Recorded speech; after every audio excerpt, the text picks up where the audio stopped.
Hi everyone guys, कैसे हैं आप लोग। उम्मीद करता हूं सब बढ़िया होंगे। सो गाइस, इन्वेस्टो प्राइड के एक ब्रांड न्यू वीडियो में आप सभी का फिर से स्वागत है। एंड गाइस, आज के इस वीडियो में हम लोग बात करने वाले हैं flexi cap mutual fund, small cap mutual fund and आपका मिड कैप म्यूचुअल फंड। इन तीनों म्यूचुअल फंड्स के बारे में हम लोग काफी डिटेल में बात करेंगे और देखेंगे कि भाई कौन कौन सा फ्लेक्सी कैप फंड है या फिर आपका जो मिड कैप फंड है या फिर स्मॉल कैप फंड है जो कि बेहतरीन है आपके लिए साल 2025 में। यानी कि गाइस, आज का जो वीडियो है ये थोड़ा सा ज्यादा लेंदी होने वाला है, लेकिन इसी वीडियो में आपके लिए सारे ही पॉइंट्स मैं कवर करने वाला हूं। और गाइस, आने वाले 12 से 15 सालों में ये तीनों ही कैटेगरी के म्यूचुअल फंड्स आपको बेहद ही शानदार तरीके से पैसे बना के दे सकता है। तो गाइस, यूं कह लीजिए कि आज का एक ही वीडियो आपके लिए बेहद ही शानदार होने वाला है। वहीं फ्रेंड्स, अगर आपके मन में कोई डाउट है या फिर कोई क्वेश्चन है म्यूचुअल फंड को लेके, तो आप अपना क्वेश्चन कमेंट सेक्शन में मेंशन कर सकते हैं। एंड फ्रेंड्स, अगर आप चाहते हैं कि भाई मैं आपका म्यूचुअल फंड पोर्टफोलियो को रिव्यू करूं, देन आप अपना म्यूचुअल फंड पोर्टफोलियो भी कमेंट सेक्शन में ही मेंशन कर सकते हैं। और गाइस, अगर आपने चैनल को अभी तक सब्सक्राइब नहीं किया हुआ है, देन प्लीज सब्सक्राइब कीजिए चैनल को। साथ के साथ गाइस, नोटिफिकेशन बेल ऑन करके ऑल पे क्लिक कर लीजिएगा, ताकि जब भी इस चैनल पे वीडियो लेके आऊंगा सारे ही वीडियो का नोटिफिकेशन आपको मिलता रहेगा। तो चलिए फ्रेंड, पहले बात कर लेते हैं उन फ्लेक्सी कैप म्यूचुअल फंड्स के बारे में जो कि साल 2025 में आपके लिए बेहद ही शानदार होने वाला है। चारों ही फ्लेक्सी कैप फंड्स का बेसिक डिटेल्स का तो पहले बात कर लेते हैं आपका फंड साइज का, यानी कि एसेट अंडर मैनेजमेंट का। तो बात करें पहला फंड यानी कि पराग पारिक फ्लेक्सी कैप फंड का फंड साइज का, तो वो है यहाँ पे आपका 87,539 करोड़ का। एचडीएफसी फ्लेक्सी कैप फंड का फंड साइज की बात करें तो वो निकल के आता है यहाँ पे आपका 64,344 करोड़ का। वहीं बात करी गई जेएम फ्लेक्सी कैप फंड का फंड साइज का, तो वो है यहाँ पे आपका 5,338 करोड़ का। एंड लास्टली बात करें गई क्वांट फ्लेक्सी का फंड साइज का, तो निकल के आता है यहाँ पे आपका 7,185 करोड़ का। तो फ्रेंड्स, फंड साइज के मामले में देखें तो यहाँ पे जो पहला दो फंड है, इन दोनों फंड का fund size extreme higher side में दिखने को मिलता है। वहीं बात करें लास्ट के दो फंड का, तो इन दोनों फंड का फंड साइज काफी अच्छा दिखने को मिलता है। लेकिन मैं यहाँ पे जाऊंगा जेएम फ्लेक्सी का फंड के साथ। हालांकि क्वांट फ्लेक्सी का फंड का भी फंड साइज काफी अच्छा दिखने को मिलता है, लेकिन आगे चल के आपको पता चल जाएगा कि भाई मैंने क्यों यहाँ पे जेएम फ्लेक्सी का फंड को चूज किया है। बात करें गेज एक्सपेंस रेशियो का, तो पराग पारिक फ्लेक्सी का फंड का जो एक्सपेंस रेशियो है वो है यहाँ पे आपका 0.63% का। एचडीएफसी फ्लेक्सी का फंड का एक्सपेंस रेशियो की बात करें तो निकल के आता है यहाँ पे आपका 0.76% का। बात करें गेज जेएम फ्लेक्सी का फंड का एक्सपेंस रेशियो का, तो निकल के आता है यहाँ पे आपका 0.52% का। एंड बात करें क्वांट फ्लेक्सी का फंड का एक्सपेंस रेशियो का, तो वो है यहाँ पे आपका 0.59% का। तो गैज एक्सपेंस रेशियो के मामले में डिसाइड करना बड़ा मुश्किल है कि भाई कौन सा फंड कितना बेहतर है। यहाँ पे देखा जाए तो चारों फंड का जो एक्सपेंस रेशियो है मोटा मोटी सिमिलर लाइन पे दिखने को मिलता है, बहुत ज्यादा का डिफरेंस है नहीं। तो चारों फंड काफी अच्छा दिखने को मिलता है एक्सपेंस रेशियो के मामले में। वही बात करी गई जिन चारों फंड का एज का कि भाई कौन सा फंड कितना पुराना है, तो चारों फंड का एज देखे तो वैसे काफी अच्छा दिखने को मिलता है। चारों ही फंड कम से कम 10 साल पुराना है। तो एज के मामले में देखे तो यहाँ पे चारों फंड काफी बेहतरीन दिखने को मिलता है, कहीं कोई दिक्कत वाली बात नहीं है। एंड गाइड सिमिलर सा कहानी है एक्सपेंस रेशियो का, यहाँ पे भी देखे तो चारों ही फंड अच्छा ही दिखने को मिलता है। बस फंड साइज एक ऐसा पॉइंट है यहाँ पे जिसमें आपको जेएम फ्लेक्सी का फंड काफी शानदार दिखने को मिलता है एंड क्वांट फ्लेक्सी का फंड भी ठीक दिखने को मिलता है। लेकिन गाइज, आप सभी को एक बात मैं जरूर बता दूं यहाँ पे कि जो पहला दो फंड है, इन दोनों फंड का फंड साइज काफी ज्यादा होने के बावजूद भी रिटर्न में कमी नहीं हुआ है, परफॉर्मेंस काफी अच्छा दिखने को मिलता है। तो फ्रेंड्स, ये रही बात आपका इन चारों ही फ्लेक्सी कैप म्यूचुअल फंड्स का बेसिक डिटेल्स का। अब चलिए गाइज बात कर लेते हैं इन चारों ही फंड्स का हिस्टोरिकल रिटर्न का, यानी कि पास्ट में इन चारों फंड्स का जो परफॉर्मेंस है वो कैसा निकल के आता है। तो फ्रेंड्स, बात करें यहाँ पे हिस्टोरिकल रिटर्न का, तो हम लोग बात करेंगे लास्ट 1 ईयर का, लास्ट 3 ईयर का एंड लास्ट 5 ईयर का रिटर्न का। तो पहले बात करते हैं लास्ट 1 ईयर का रिटर्न का। तो पराग पारिक फ्लेक्सी का फंड का जो रिटर्न है लास्ट 1 ईयर में वो है यहाँ पे आपका 21.88% का। एचडीएफसी फ्लेक्सी का फंड की बात करें तो इस फंड का जो रिटर्न है लास्ट 1 ईयर का, that is coming somewhere around 21%। वहीं फ्रेंड्स, बात करें जेएम फ्लेक्सी का फंड का लास्ट 1 ईयर का रिटर्न का, तो वो निकल के आता है यहाँ पे आपका अराउंड 28% का। बात करें गई क्वांट फ्लेक्सी का फंड का लास्ट 1 ईयर का रिटर्न का, तो वो निकल के आता है यहाँ पे आपका बहुत ही खराब दिखने को मिलता है और वो है आपका 11.49% का। एंड बात करें गाइस बेंचमार्क इंडेक्स का लास्ट 1 ईयर का रिटर्न का तो निकल के आता है यहाँ पे आपका 12.34% का। तो फ्रेंड्स लास्ट 1 ईयर में क्वांट फ्लेक्सी का फंड का जो रिटर्न है ये अपने बेंचमार्क से भी खराब दिखने को मिलता है। लेकिन बात करें गाइस इन चारों में से एक बेहतरीन फंड का तो आपका जो जेएम फ्लेक्सी का फंड है ये काफी शानदार दिखने को मिलता है लास्ट 1 ईयर के परफॉर्मेंस के बेसिस पे।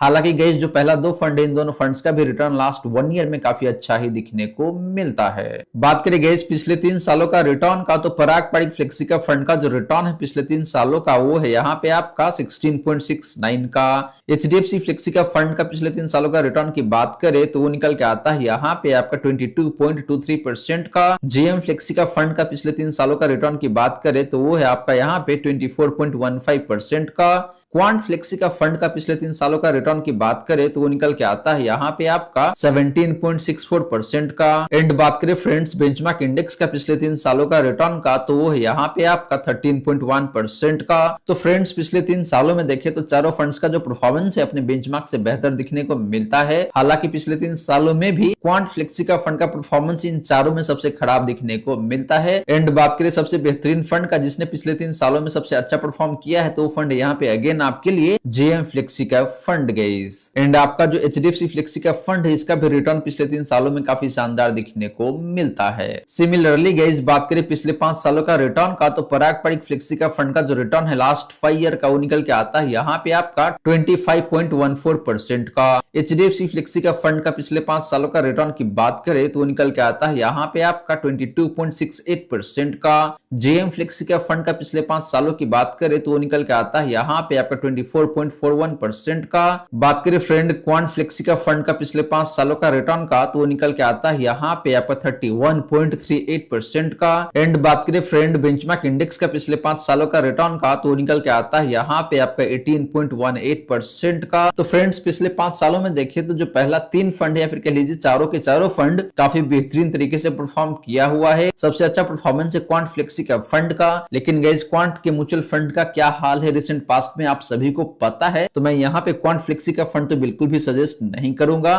तो अगर आप परफॉर्मेंस के आधार पे इन्वेस्ट करना चाहते हैं in that case Parag Parikh flexi का फंड, एचडीएफसी फ्लेक्सी का फंड या फिर जेएम फ्लेक्सी का फंड काफी अच्छा दिखने को मिलता है पिछले 5 सालों में भी। तो फ्रेंड्स ये रही बात आपका इन चारों ही फ्लेक्सी का फंड्स का हिस्टोरिकल रिटर्न का। और यहाँ पे देखिए तो पहला जो 3 फंड है वो काफी अच्छा दिखने को मिलता है। एंड जो क्वांट फ्लेक्सी का फंड है इसका परफॉर्मेंस पिछले 1 साल में और पिछले 3 सालों में बेहद ही खराब दिखने को मिलता है। अब चलिए गाइस बात करते हैं कि भाई इन चारों में से कौन सा फ्लेक्सी का फंड है जो कि मार्केट गिरावट में सबसे कम गिरता है, यानी कि किस फंड का डाउनसाइड प्रोटेक्शन सबसे बेहतरीन निकल के आता है।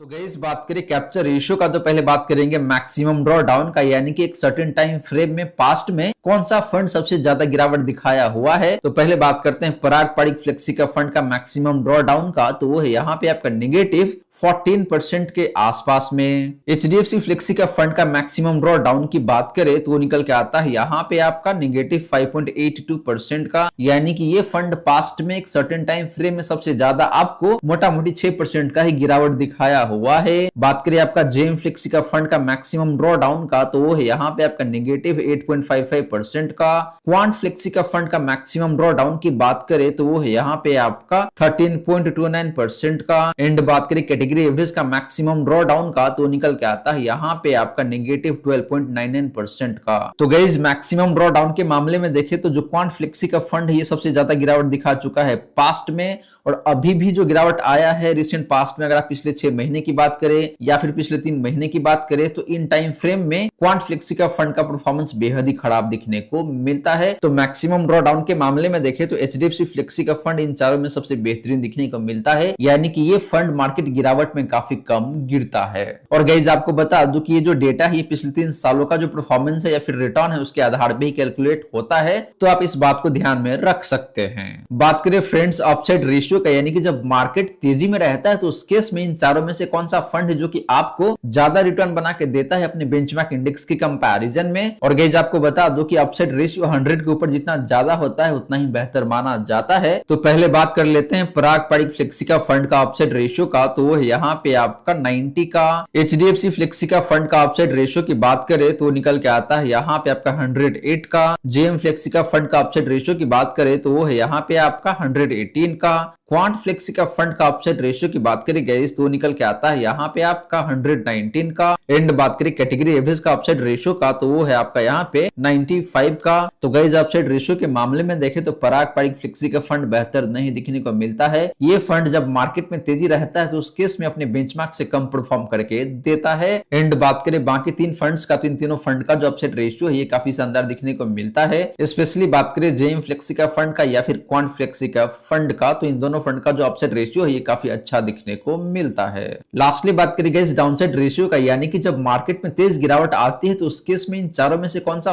फंड है जो कि सबसे कम गिरता है अपने बेंचमार्क इंडेक्स के कंपैरिजन में। और गाइस डाउनसाइड रेशियो का नंबर 100 से जितना नीचे होता है उतना ही बेहतर माना जाता है। तो पहले बात करते हैं पराग पारिक फ्लेक्सी का फंड का डाउनसाइड रेशियो का, तो वो है यहाँ पे आपका 67 का। एचडीएफसी फ्लेक्सी का फंड का डाउनसाइड रेशियो की बात करें तो वो है आपका यहाँ पे 55 का। जेएम फ्लेक्सी का फंड का डाउनसाइड रेशियो की बात करें तो निकल के आता है आपका यहाँ पे 58 का। क्वांट फ्लेक्सी का फंड का अपसाइड रेशियो की बात करें गए तो वो यहाँ पे सबसे खराब दिखने को मिलता है और वो निकल के आता है यहाँ पे आपका 109 का। यानी कि गैस ये फंड अपने बेंचमार्क इंडेक्स से काफी कम परफॉर्म करता है जब मार्केट में काफी तेज गिरावट आती है तो, या फिर इसको आप यूं कह लीजिए कि जब मार्केट में तेज गिरावट आती है तो उस केस में क्वांट फ्लेक्सी का फंड काफी ज्यादा गिरता है अपने बेंचमार्क के कंपैरिजन में। एंड बात करें कैटेगरी एवरेज का डाउनसाइड रेशियो का तो वो है यहाँ पे आपका 86 का। तो क्वांट फ्लेक्सी का फंड का जो डाउनसाइड रेशियो है वो कैटेगरी से भी खराब दिखने को मिलता है। तो गाइस यहाँ पे देखें तो क्रक्स यही निकल के आता है कि जो क्वांट फ्लेक्सी का फंड है ये फंड बहुत गिरता है जब मार्केट में काफी तेज गिरावट आती है। तो वही बात करें एचडीएफसी फ्लेक्सी का फंड का तो ये फंड काफी कम गिरता भी है और जब मार्केट में तेजी रहता है तो उसके इसमें आपको रिटर्न भी ज्यादा बना के देता है। तो ओवरऑल देखें तो कैप्चर रेशियो के मामले में एचडीएफसी फ्लेक्सी का फंड यहाँ पे काफी शानदार दिखने को मिलता है। अब चलिए गाइस लास्टली बात कर लेते हैं कि भाई इनमें से कौन सा म्यूचुअल फंड है जिसका पोर्टफोलियो का वैल्यूएशन सबसे बेहतर दिखने को मिलता है। तो गाइस बात करें वैल्यूएशन का तो हम लोग पहले बात करेंगे पोर्टफोलियो का प्राइस टू अर्निंग रेशियो का, फिर बात करेंगे पोर्टफोलियो का price to book value ratio का। तो जो पहला फंड है यानी कि जो पराग पारिक फ्लेक्सी का फंड है इस फंड का जो पोर्टफोलियो का पी रेशियो है वो है यहाँ पे आपका 19.1 का, जो कि काफी शानदार माना जाता है। यानी कि 20 से नीचे का जो पी मल्टीपल है ये काफी अच्छा माना जाता है किसी भी स्टॉक्स के मामले में भी। और यहाँ पे देखा जाए तो इस फंड का पोर्टफोलियो का पी देखे तो 20 से नीचे जो कि बेहतरीन नंबर है। एचडीएफसी फ्लेक्सी का फंड का पोर्टफोलियो का पी रेशियो की बात करें तो निकल के आता है यहाँ पे आपका 24.57 टाइम्स का। जेएम फ्लेक्सी का फंड का पोर्टफोलियो का प्राइस टू अर्निंग रेशियो की बात करें तो निकल के आता है यहाँ पे आपका 27.81 टाइम्स का। एंड बात करें गाइस क्वांट फ्लेक्सी का फंड का पोर्टफोलियो का प्राइस टू अर्निंग रेशियो का तो वो है यहाँ पे आपका 26.2 टाइम्स का। तो guys price to earning ratio के मामले में देखें तो आपका जो पराग पारिक फ्लेक्सी का फंड है इन चारों में सबसे बेहतरीन दिखने को मिलता है। यानी कि पराग पारिक फ्लेक्सी का फंड का जो पोर्टफोलियो है जो काफी अच्छा वैल्यूड है। यानी कि गाइस पराग पारिक फ्लेक्सी का फंड का जो पोर्टफोलियो है उसका वैल्यूएशन काफी अट्रैक्टिव है, आपके लिए काफी शानदार हो सकता है आने वाले टाइम में। वही बात करेंगे जिन चारों फंड्स का पोर्टफोलियो का price to book value ratio का, तो पराग पारिक फ्लेक्सी का फंड का जो price to book value ratio है पोर्टफोलियो का वो है यहाँ पे आपका 3.63 टाइम्स का। एचडीएफसी फ्लेक्सी का फंड का पोर्टफोलियो पी रेशियो की बात करें तो वो निकल के आता है यहाँ पे आपका 3.62 टाइम्स का। जेएम फ्लेक्सी का फंड का पोर्टफोलियो का पी रेशियो की बात करें तो वो है यहाँ पे आपका 3.95 टाइम्स का। एंड बात करें क्वांट फ्लेक्सी का फंड का पोर्टफोलियो पीबी रेशियो का तो वो है यहाँ पे आपका 3.44 टाइम्स का। तो गाइस पीवी रेशियो के मामले में देखें तो वैसे चारों फंड काफी अच्छा दिखने को मिलता है, हालांकि इन चारों में सबसे कम पीवी रेशियो है क्वांट फ्लेक्सी का फंड का। तो पीवी रेशियो के आधार पर देखते हैं तो क्वांट फ्लेक्सी का फंड का पोर्टफोलियो बेहतर दिखने को मिलता है। लेकिन गाइस पीवी रेशियो बेसिकली उन कंपनी का देखा जाता है जो कि फाइनेंस में काम करते हैं, यानी कि बैंक हो या फिर एनबीएफसी है उसका पीवी रेशियो देखा जाता है। लेकिन जो बाकी कंपनी होते हैं वहां पे उसका प्राइस टू अर्निंग रेशियो देखा जाता है, ना कि price to book value ratio. तो गाइस वैल्यूएशन के बेसिस पे देखें तो यहाँ पे पराग पारिक फ्लेक्सी का फंड मुझे काफी शानदार दिखने को मिलता है। हालांकि एचडीएफसी फ्लेक्सी का फंड का भी जो वैल्यूएशन है वो रीजनेबली गुड दिखने को मिलता है, बहुत हायर साइड में नहीं है तो बहुत लोअर साइड में भी नहीं है। तो गाइस ये रही बात आपका फ्लेक्सी कैप म्यूचुअल फंड्स का। अब चलिए गाइस बात कर लेते हैं उन मिड कैप म्यूचुअल फंड्स के बारे में जो कि साल 2025 में आपके लिए बेहद ही शानदार हो सकता है। और अगर आप in mid cap mutual funds में इन्वेस्ट करते हैं साल 2025 में तो आने वाले 12 से 15 सालों में आपको बेहद ही शानदार तरीके से पैसे बन के आ सकता है। पांचों ही मिड कैप म्यूचुअल फंड्स का बेसिक डिटेल्स का तो पहले बात कर लेते हैं आपका फंड साइज यानी कि एसेट अंडर मैनेजमेंट का। तो बात करेंगे इस पहला फंड यानी कि Motilal Oswal mid cap fund का फंड साइज का, तो वो निकल के आता है यहाँ पे आपका 22,898 करोड़ का, मोटा मोटी 23,000 करोड़ का फंड साइज है। Motilal Oswal mid cap fund का। बात करें guys quant mid cap fund का फंड साइज का, तो वो निकल के आ रहा है यहाँ पे आपका 8,948 करोड़ का। तो इस फंड का जो फंड साइज है ये मोटा मोटी 9,000 करोड़ के आसपास में दिखने को मिलता है। वहीं गाइस बात करें एचडीएफसी मिड कैप फंड का फंड साइज का, तो ये सबसे ज्यादा दिखने को मिलता है और वो निकल के आ रहा है यहाँ पे आपका 76,061 करोड़ का। बात करें guys Kotak emerging equity fund का फंड साइज का, तो वो निकल के आ रहा है यहाँ पे आपका 52,049 करोड़ का। एंड बात करें guys Nippon India growth fund का फंड साइज का, तो वो निकल के आ रहा है यहाँ पे आपका 34,584 करोड़ का। तो गाइस फंड साइज के मामले में देखें तो यहाँ पे जो लास्ट के 3 फंड है, इन तीनों फंड का फंड साइज काफी ज्यादा दिखने को मिलता है। स्पेशली बात करें एचडीएफसी मिड कैप फंड का, तो इसका फंड साइज देखें तो काफी हाइयर साइड में दिखने को मिलता है। तो गाइस फंड साइज के मामले में देखें तो यहाँ पे मुझे क्वांट मिड कैप फंड ज्यादा बेहतर दिखने को मिल रहा है। इसके पीछे कारण यही गाइस कि जिस फंड का फंड साइज ज्यादा होता है वो फंड परफॉर्म कम करता है, फंड का जो परफॉर्मेंस का एफिशिएंसी है वो कम हो जाता है। तो इसीलिए यहाँ पे क्वांट मिड कैप फंड बेहतर है बाकी 4 फंड के कंपैरिजन में। बात करें गाइस एक्सपेंस रेशियो का, तो Motilal Oswal mid cap fund का जो एक्सपेंस रेशियो है वो निकल के आ रहा है यहाँ पे आपका 0.54% का। क्वांट मिड कैप फंड का एक्सपेंस रेशियो की बात करें तो निकल के आता है यहाँ पे आपका 0.58% का। बात करें guys HDFC mid cap fund का एक्सपेंस रेशियो का, तो निकल के आ रहा है यहाँ पे आपका 0.76% का। बात करें guys Kotak emerging equity fund का एक्सपेंस रेशियो का, तो ये सबसे कम दिखने को मिलता है और वो निकल के आता है यहाँ पे आपका 0.36% का। एंड बात करें guys Nippon India growth fund का एक्सपेंस रेशियो का, तो निकल के आ रहा है यहाँ पे आपका 0.79% का। तो गाइस यहाँ पे देखें तो एक्सपेंस रेशियो के मामले में पांचों ही फंड का एक्सपेंस रेशियो 1% से कम है, जो कि अच्छी बात है। हालांकि बात करें इन पांचों में से एक ऐसा फंड जिसका एक्सपेंस रेशियो सबसे कम है, तो फंड यहाँ पे आपके लिए कोटक इमर्जिंग इक्विटी फंड जिसका एक्सपेंस रेशियो 0.36% का है। बात करें गए जिन पांचों फंड का एज का, तो पांचों फंड का जो एज है वो काफी अच्छा खासा दिखने को मिलता है। यहाँ पे पांचों फंड देखे तो कम से कम 10 साल पुराना फंड है और कुछ फंड ऐसा है जो कि यहाँ पे 11 साल से भी ज्यादा पुराना फंड है।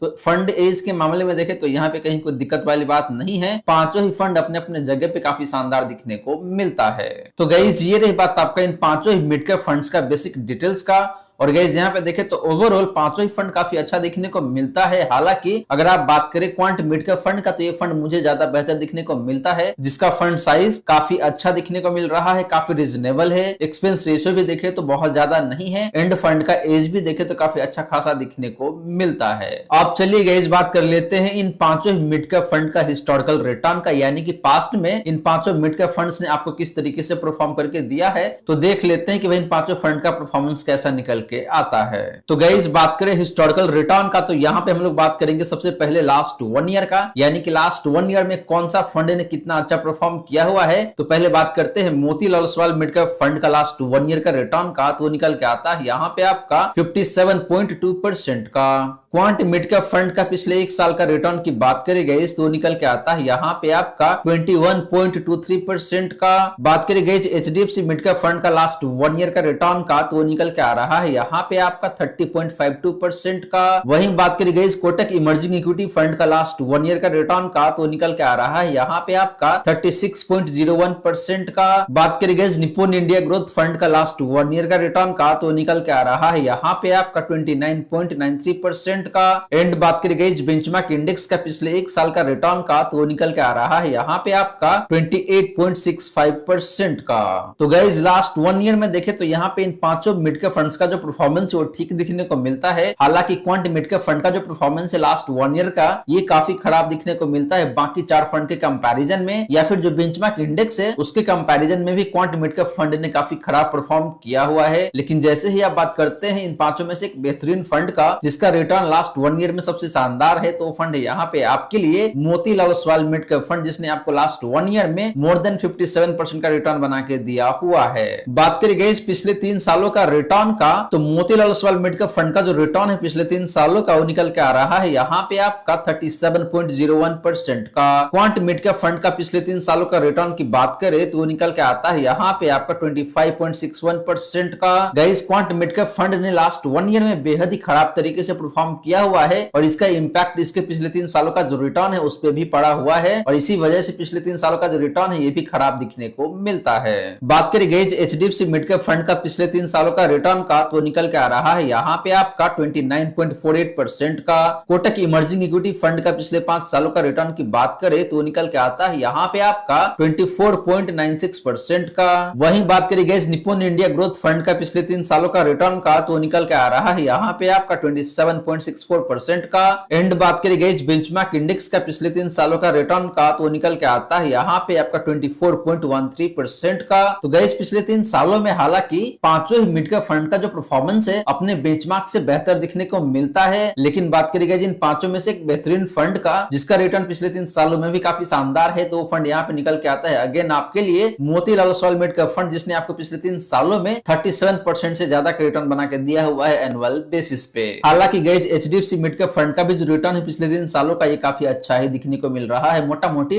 29 से लेकर 30% के आसपास में। बात करें गाइस पिछले 5 सालों का रिटर्न का तो Motilal Oswal mid cap fund का जो रिटर्न है पिछले 5 सालों का वो निकल के आता है यहाँ पे आपका 34.67% का। क्वांट मिड कैप फंड का पिछले 5 सालों का रिटर्न की बात करें तो निकल के आता है यहाँ पे आपका 34.21% का। एचडीएफसी मिड कैप फंड का पिछले 5 सालों का रिटर्न की बात करें तो निकल के आता है यहाँ पे आपका 29.88% का। कोटक इमर्जिंग इक्विटी फंड का पिछले 5 सालों का रिटर्न की बात करें तो निकल के आता है यहाँ पे आपका 28.91% का। वहीं बात करी गई निप्पॉन ग्रोथ फंड का पिछले 5 सालों का रिटर्न का तो निकल के आता है यहाँ पे आपका 30.21% का। एंड बात करी गई बेंचमार्क इंडेक्स का पिछले 5 सालों का रिटर्न का तो निकल के आता है यहाँ पे आपका 28.83% का। तो गाइस पिछले 5 सालों में भी देखे तो यहाँ पे इन पांचों मिड कैप फंड्स का जो परफॉर्मेंस है अपने बेंचमार्क के कंपैरिजन में बेहतर दिखने को मिलता है। हालांकि बात करी गई जिन पांचों में से एक बेहतरीन फंड का जिसका रिटर्न सबसे शानदार दिखने को मिलता है पिछले 5 सालों में तो फंड यहाँ पे आपके लिए again Motilal Oswal mid cap fund, जिसने आपको पिछले 5 सालों में मोर देन 34% का रिटर्न बना के दिया हुआ है एनुअल बेसिस पे। एंड गाइस आपका जो निप्पॉन ग्रोथ फंड है इसका भी रिटर्न काफी अच्छा दिखने को मिलता है पिछले 5 सालों में 30.21% परिणाम के हिसाब से। And guys quant mid cap fund ने भी काफी शानदार तरीके से आपको परफॉर्म करके दिया हुआ है पिछले 5 सालों में, लेकिन इस फंड का जो परफॉर्मेंस है रिसेंट पास्ट का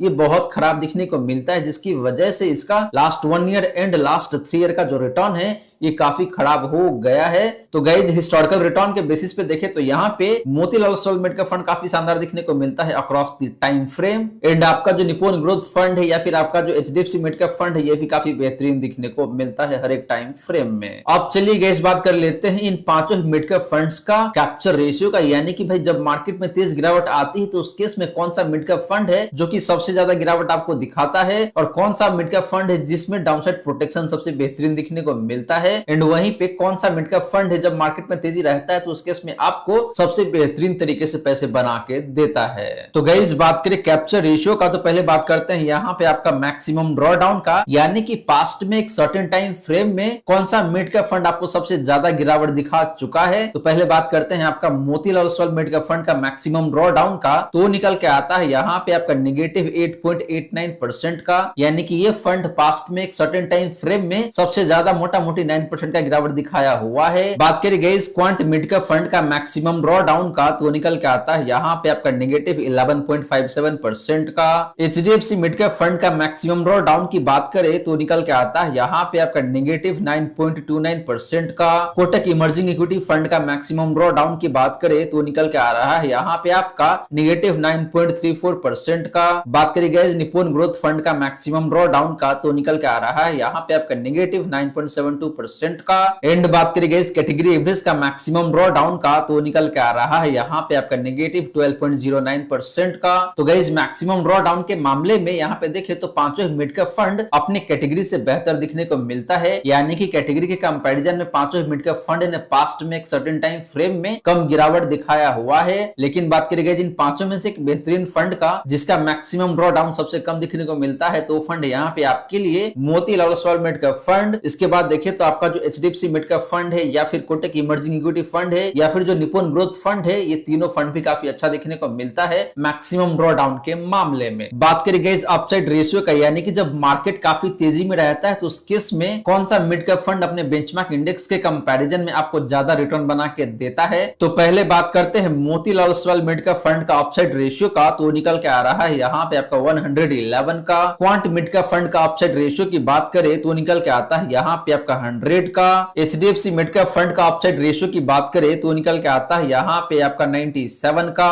कोटक इमर्जिंग इक्विटी फंड का अपसाइड रेशियो की बात करें तो निकल के आता है यहाँ पे आपका 89 का। निप्पॉन ग्रोथ फंड का अपसाइड रेशियो की बात करें तो निकल के आता है यहाँ पे आपका 98 का। एंड बात करें गाइस कैटेगरी एवरेज का अपसाइड रेशियो का, तो निकल के आ रहा है यहाँ पे आपका 90 का। तो गाइस अपसाइड रेशियो के मामले में देखें तो यहाँ पे कोटक इमर्जिंग इक्विटी फंड काफी खराब दिखने को मिलता है, अपने कैटेगरी से भी कम अपसाइड रेशियो है इस फंड का। वहीं बात करें गाइस बाकी 4 फंड का, तो ये चारों फंड कैटेगरी से बेहतर दिखने को मिलता है। लेकिन गाइस आपको बता दूं कि जिस फंड का अपसाइड रेशियो 100 या फिर 100 के ऊपर होता है उतना ही बेहतर माना जाता है। तो यहाँ पे जो पहला 2 फंड है यानी कि Motilal Oswal mid cap fund या फिर आपका जो क्वांट मिड कैप फंड है, इन दोनों फंड का जो अपसाइड रेशियो है ये काफी अच्छा दिखने को मिलता है। हालांकि Nippon growth fund and HDFC mid cap fund का भी जो अपसाइड रेशियो है ये खराब नहीं है, ये भी ठीक ठाक दिखने को मिलता है। लेकिन इन पांचों में देखें तो आपका जो पहला फंड यानी कि जो Motilal Oswal mid cap fund है, इसका अपसाइड रेशियो काफी शानदार दिखने को मिलता है। लास्टली बात करें गाइस डाउनसाइड रेशियो का, यानी कि जब मार्केट में काफी तेज गिरावट आती है तो उस केस में इन पांचों में से कौन सा फंड है जो कि कम गिरता है अपने बेंचमार्क के कंपैरिजन में। तो पहले बात करते हैं Motilal Oswal mid cap fund का डाउनसाइड रेशियो का, तो निकल के आता है यहाँ पे आपका 54 का। क्वांट मिड कैप फंड का डाउनसाइड रेशियो की बात करें तो निकल के आता है यहाँ पे आपका 88 का। एचडीएफसी मिड कैप फंड का डाउनसाइड रेशियो की बात करें तो वो है यहाँ पे आपका 65 का। कोटक इमर्जिंग इक्विटी फंड का डाउनसाइड रेशियो की बात करें तो निकल के आता है यहाँ पे आपका 70 का। वहीं बात करें गाइस निप्पॉन ग्रोथ फंड का डाउनसाइड रेशियो का, तो निकल के आता है यहाँ पे आपका 74 का। एंड बात करें गाइस कैटेगरी एवरेज का डाउनसाइड रेशियो का, तो निकल के आ रहा है यहाँ पे आपका 87 का। तो गाइस इन 5 में से 4 फंड का जो डाउनसाइड रेशियो है वो अपनी कैटेगरी से बेहतर दिखने को मिलता है। एंड जो क्वांट मिड कैप फंड है इसका डाउनसाइड रेशियो अपनी कैटेगरी से भी खराब दिखने को मिलता है। तो गाइस जब मार्केट में काफी तेज गिरावट आएगी तो उस केस में ये फंड आपको काफी तेज गिरावट दिखा सकता है, जो कि आप लोगों के सामने में है। यानी कि हाल फिलहाल में जो गिरावट आया है तो इस गिरावट में क्वांट मिड कैप फंड ने सबसे ज्यादा गिरावट दिखा चुका है। वहीं बात करी गई जिन 5 में से सबसे बेहतरीन फंड का जिसका डाउनसाइड रेशियो सबसे बेहतर है, तो वो फंड है यहाँ पे आपके लिए again Motilal Oswal mid cap fund, जो कि देखा जाए तो काफी कम गिरता है जब मार्केट में काफी तेज गिरावट आती है। तो इसके बाद देखें तो एचडीएफसी मिड कैप फंड भी बेहतर दिखने को मिलता है।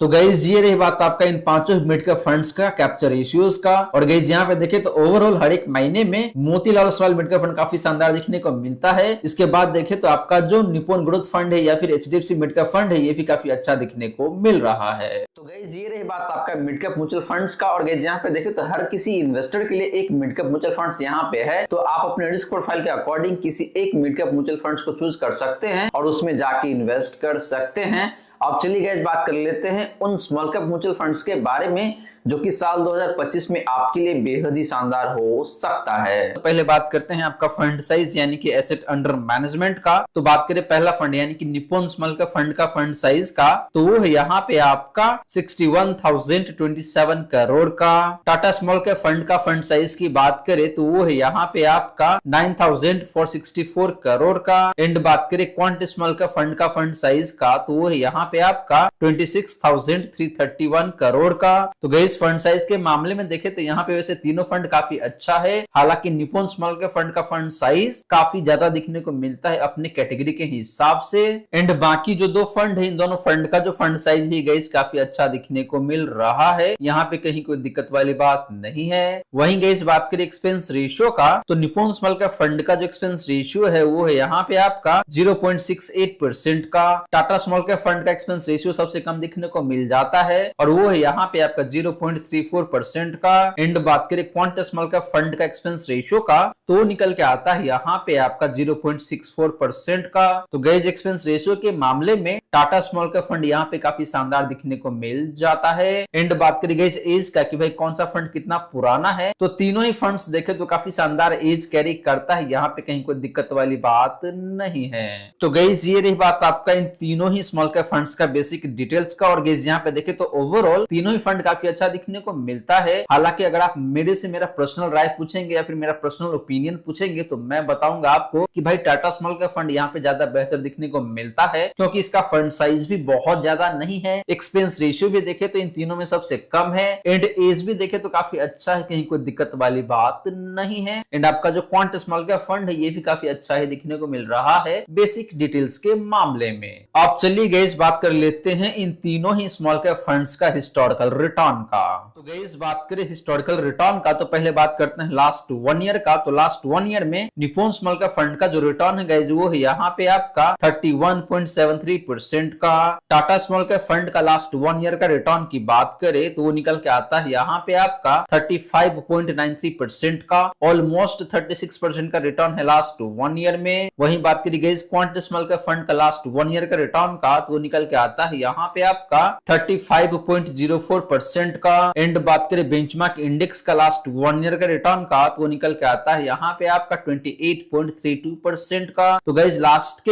एक साल में तीनों ही स्मॉल कैप फंड्स का जो रिटर्न है ये काफी बेहतरीन दिखने को मिल जाता है अपने बेंचमार्क इंडेक्स के कंपैरिजन में। लेकिन बात करी गई इन तीनों में से एक बेहतरीन फंड का तो तीनों फंड देखा जाए तो काफी ठीक है, मुझे कहीं कोई दिक्कत लगता नहीं है। आपका जो टाटा स्मॉल कैप फंड है एंड जो क्वांट स्मॉल कैप फंड है इन दोनों फंड्स का रिटर्न कंपैरेटिवली बेहतर है पिछले एक साल में। बात करी गई पिछले 3 सालों का रिटर्न का तो निप्पॉन स्मॉल कैप फंड का जो रिटर्न है पिछले 3 सालों का वो है यहाँ पे आपका 26.68% का। टाटा स्मॉल कैप फंड का पिछले 3 सालों का रिटर्न की बात करें तो वो निकल के आता है यहाँ पे आपका 24.68% का। क्वांट स्मॉल कैप फंड का पिछले 3 सालों का रिटर्न की बात करें तो वो है यहाँ पे आपका 25.58% का। एंड बात करें बेंचमार्क इंडेक्स का पिछले 3 सालों का रिटर्न का तो निकल के आता है यहाँ पे आपका 20.64% का। तो guys similar to last 1 year last 3 year में भी देखे तो तीनों ही स्मॉल कैप फंड्स का जो रिटर्न है अपने बेंचमार्क से काफी बेहतरीन दिखने को मिल जाता है। एंड तीनों ही फंड्स ने ऑलमोस्ट सिमिलर लाइन पे परफॉर्म करके दिया हुआ है। बात करें फ्रेंड पिछले 5 सालों का रिटर्न का तो निप्पॉन स्मॉल कैप फंड का जो रिटर्न है पिछले 5 सालों का वो है यहाँ पे आपका 35.48% का। टाटा स्मॉल कैप फंड का पिछले 5 सालों का रिटर्न की बात करें तो वो है यहाँ पे आपका 33.39% का। बात करी गई क्वांट स्मॉल कैप फंड का पिछले 5 सालों का रिटर्न का तो वो निकल के आता है यहाँ पे आपका 45.85% का। एंड बात करें बेंचमार्क इंडेक्स का पिछले 5 सालों का रिटर्न का तो वो निकल के आता है यहाँ पे आपका 29.09% का। तो गाइस पिछले 5 सालों में क्वांट स्मॉल कैप फंड का जो परफॉर्मेंस है ये काफी शानदार दिखने को मिल जाता है। तो गाइस ये रही बात आपका इन तीनों ही स्मॉल कैप फंड्स का हिस्टोरिकल रिटर्न का। और गाइस यहाँ पे देखे तो ओवरऑल तीनों ही फंड का परफॉर्मेंस काफी अच्छा दिखने को मिलता है। एंड हर एक टाइम फ्रेम में तीनों ही फंड्स ने अपने बेंचमार्क इंडेक्स को काफी अच्छे खासे मार्जिन से बीट किया हुआ है। लेकिन बात करी गई पिछले 1 साल का एंड पिछले 3 सालों का तो यहाँ पे मुझे टाटा स्मॉल कैप फंड काफी अच्छा दिखने को मिलता है। एंड आपका जो क्वांट स्मॉल कैप फंड है इसका भी रिटर्न काफी शानदार दिखने को मिल जाता है। लेकिन जैसे ही आप बात करते हैं पिछले 5 सालों का तो यहाँ पे क्वांट स्मॉल कैप फंड का परफॉर्मेंस इन तीनों में सबसे शानदार दिखने को मिल जाता है। तो गाइस ये तो हमने बात किया इन तीनों ही फंड्स का परफॉर्मेंस का। अब चलिए गाइस बात करते हैं कि भाई तीनों फंड्स में जो स्टॉक्स है उसका वैल्यूएशन कैसा है, यानी कि जो पोर्टफोलियो है उसका वैल्यूएशन कैसा है एंड पोर्टफोलियो का जो कंसंट्रेशन लेवल है वो किस तरीके का दिखने को मिलता है। तो गाइस बात करें पोर्टफोलियो कंसंट्रेशन का एंड पोर्टफोलियो वैल्यूएशन का तो पहले बात करते हैं आपका निप्पॉन स्मॉल कैप फंड का पोर्टफोलियो कंसंट्रेशन का एंड पोर्टफोलियो वैल्यूएशन का। तो इस फंड का जो कंसंट्रेशन है नंबर ऑफ स्टॉक्स में तो यहाँ पे जो टोटल नंबर ऑफ स्टॉक्स है जो काफी ज्यादा दिखने को मिल जाता है 221, जो कि गाइस देखे तो काफी ज्यादा ही दिखने को मिल रहा है। टॉप 10 स्टॉक्स कंसंट्रेशन की बात करें या फिर टॉप 5 स्टॉक्स कंसंट्रेशन की बात करें तो ये काफी कम दिखने को मिलता है। और इसके पीछे सिंपल सा रीजन है कि भाई यहाँ पे नंबर ऑफ स्टॉक्स काफी ज्यादा है। लेकिन जैसे ही आप बात करते हैं टॉप 3 सेक्टर कंसंट्रेशन का तो ये नंबर काफी अच्छा काफी ज्यादा दिखने को मिल रहा है। तो guys Nippon small cap fund का जो स्टॉक कंसंट्रेशन है ये काफी कम दिखने को मिलता है। एंड सेक्टर कंसंट्रेशन देखें तो काफी ज्यादा दिखने को मिल रहा है, या फिर कह लीजिए ना तो कम है और ना ही बहुत ज्यादा है। लेकिन गाइस बात करें पोर्टफोलियो वैल्यूएशन का तो इसका जो price to book value ratio है वो 4.52 टाइम्स का है। And price to earning ratio है वो मोटा मोटी 29.5 के आसपास में है। तो गाइस बुक वैल्यू वाइज इसका वैल्यूएशन देखे तो अच्छा खासा है, कम तो बिल्कुल भी नहीं है। And price to earning ratio के आधार पे भी देखे तो इसका वैल्यूएशन ठीक है, बहुत कम भी नहीं है तो बहुत ज्यादा भी नहीं है। बात करें guys Tata small cap fund का, तो इस फंड का जो कॉन्सेंट्रेशन है नंबर ऑफ स्टॉक्स में, तो पहले बात करते हैं नंबर ऑफ स्टॉक्स का, तो वो है यहाँ पे आपका 52, जो कि देखे तो काफी रिजनेबल नंबर है, ना तो बहुत ज्यादा है और ना ही बहुत कम है। टॉप 10 स्टॉक कॉन्सेंट्रेशन की बात करें तो वो है यहाँ पे आपका 35.17% का। एंड जो टॉप 5 स्टॉक्स कॉन्सेंट्रेशन है वो 20.42% का है, जो कि देखे तो ठीक है, ना तो बहुत कम है और ना ही बहुत ज्यादा है। एंड इसका जो टॉप 3 सेक्टर कॉन्सेंट्रेशन है ये भी ठीक ठाक देखने को मिल रहा है 35.61% का। वहीं गई इस बात करें पोर्टफोलियो का price to book value ratio का, तो 4.06 टाइम्स का है, जो कि देखे तो निप्पॉन स्मॉल कैप फंड से बेहतर है। एंड इस फंड का जो portfolio price to earning ratio है ये काफी ज्यादा दिखने को मिल रहा है, मोटा मोटी 37 टाइम्स के आसपास में। एंड लास्टली बात करें गई क्वांट स्मॉल कैप फंड का, तो इस फंड का जो कॉन्सेंट्रेशन है यहाँ पे नंबर ऑफ स्टॉक्स देखा जाए तो 75 है, जो कि ना तो कम है और ना ही बहुत ज्यादा है। टॉप 10 स्टॉक कॉन्सेंट्रेशन की बात करें तो ये मोटा मोटी 42% का है। टॉप 5 स्टॉक्स कॉन्सेंट्रेशन की बात करें तो ये भी देखे तो मोटा मोटी 27% का है। एंड बात करें टॉप 3 सेक्टर कॉन्सेंट्रेशन का, तो ये सबसे ज्यादा देखने को मिल रहा है 47.55% का। वहीं गई बात करें क्वांट स्मॉल कैप फंड का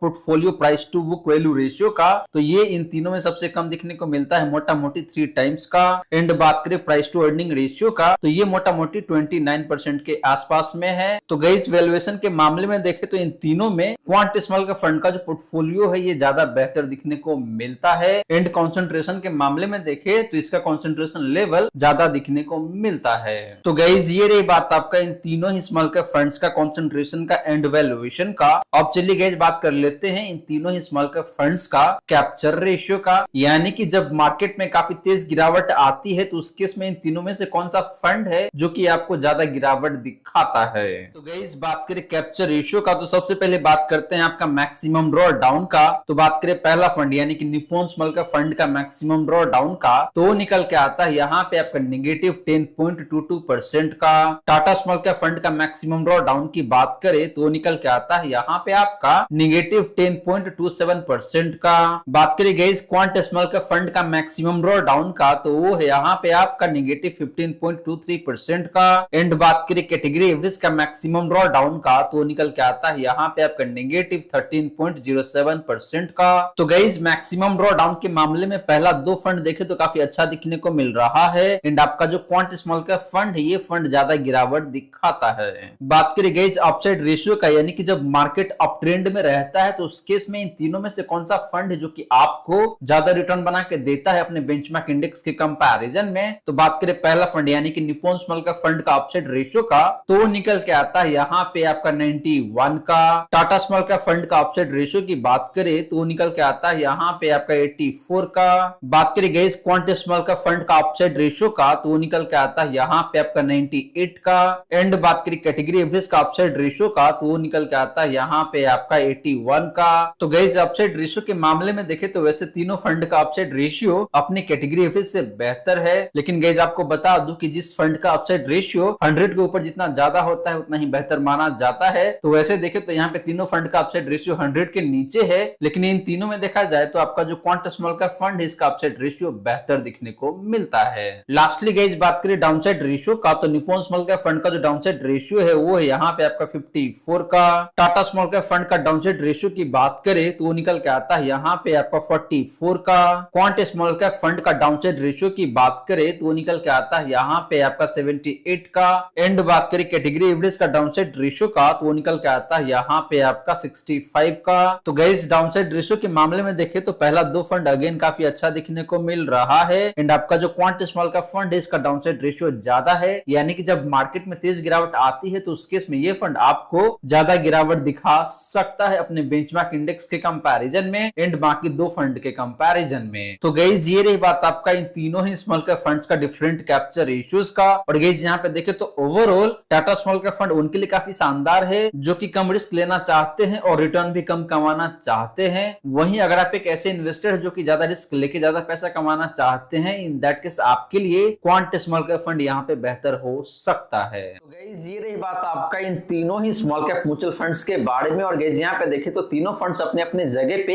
बेहद ही शानदार दिखने को मिलता है और आप अपने रिस्क प्रोफाइल के अकॉर्डिंग इन तीनों में से किसी एक फंड में जाके इन्वेस्ट कर सकते हैं साल 2025 में। तो फ्रेंड्स, आशा करता हूं जितनी भी बातें मैंने बताने की कोशिश किया है सारी की सारी बातें आपको समझ में आ गया होगा। मन में अगर कोई डाउट है या फिर कोई क्वेश्चन है तो कमेंट सेक्शन में पूछ लीजिए। और गाइस, अगर आपने चैनल को अभी तक सब्सक्राइब नहीं किया हुआ है देन प्लीज सब्सक्राइब कीजिए चैनल को। साथ के साथ गाइस नोटिफिकेशन बेल ऑन करके ऑल पे क्लिक कर लीजिएगा ताकि जब भी इस चैनल पे वीडियो लेके आऊंगा सारे ही वीडियो का नोटिफिकेशन आपको मिलता रहे। और गाइस, अगर वीडियो अच्छी लगी हो तो वीडियो को लाइक करके अप्रिशिएट जरूर करें।